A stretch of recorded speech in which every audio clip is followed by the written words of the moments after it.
And Ozzy, let me ask Ozzy, actually, about Sharon getting fired from the talk.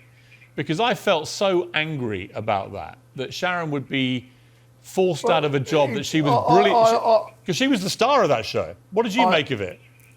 I always said it was a setup. Yeah. Yeah. So they were looking for an excuse to get her out.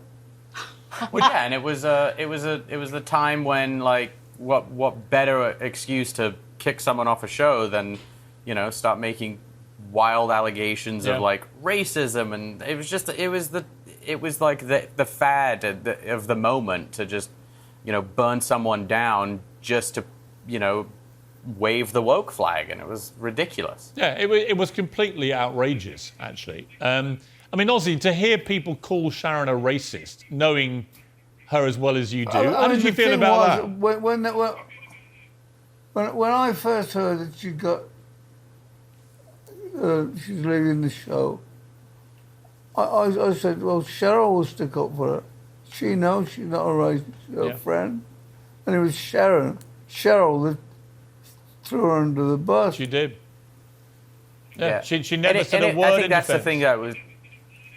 No, and that was the thing that was so disappointing. It's like, you know, all these people that had worked with my mum for double-digit years, knew the whole family, knew everything. Not anyone came out and said, hey, actually, that's a pile of BS, and everyone just went with it because, for one, people couldn't defend my mum because if you do defend, everyone then jumps on you, and it was just nuts. And you know, Sharon, the interesting thing, isn't it? If you go back to the start of it, I had to lose my job on Good Morning Britain here in the UK because I said I didn't believe a word Meghan Markle said. I wouldn't believe her if she wrote a weather report. Well, that's been completely vindicated by all the lies which have been exposed since, including stuff that was lied about in the Oprah interview. So actually, if you take that as the starting point, everything that followed was completely nuts. It just insanity, and then it seemed, you know, that everybody was parted. Do you like them? Do you not like them? Oh, I'm for them, I'm against them. And it's like, you know, they were given far too much importance because what do they do? Yeah. Yes, well, all they do, done actually. Wonderful things with the games. He has done an amazing job with the games. Yeah, the Invictus Games is a very good thing. His service to his incredible. country was good. But the truth is, the only value they have to these corporations was to trash their families. All of them. And I just don't believe anyone can... I mean, you guys are such an extraordinarily strong family unit through thick and thin. You always have been. It's one of the things I love about you most.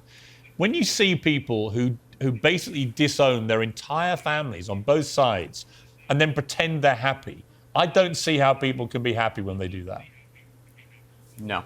No, and the thing is, I've said this so many times, Piers, they're fine, but their children don't have any family. Yeah. No grandparents, no aunts, no uncles, no cousins. There's nothing. Nothing. Their babies have their mum and dad, and that is what is so terribly sad. Yeah. And they know nothing of their heritage. Where does this end, Sharon, for those two, do you think? I said it in the beginning in tears. It's going to end very, very badly. And I don't know why. It just keeps taking me back to Edward and Mrs. Simpson. Yeah. It's like history repeating itself. Yeah. You know, and all of this, you know, cuddly, lovey, holding hands, going everywhere together. It's so disingenuous. It's like, come on. Give us a break from all of that. Ozzy, having been through... Love. Well, I was going to talk to you, Ozzy, about love, because you have one of the greatest marriages, for warts and all, good, bad and ugly, and you've had it all over the decades, but you have one of the greatest marriages I know, because it's actually based at its heart on true love. And for you, what is it about that woman on the end of that sofa right now that's kept you sitting there and so in love with her for so long? I couldn't live without her. I've tried. I can't live without her. And she'll strangle him if he leaves. Besides, when I leave, I come back until my clothes are destroyed. Stop it, Ozzy. And Sharon, for you, what is the secret of longevity in a marriage, do you think? you have to realize that you can't change anybody, and it's acceptance. And of course, the bottom line is love, but you accept each other, you know, as you are. You can't change anybody. Yeah.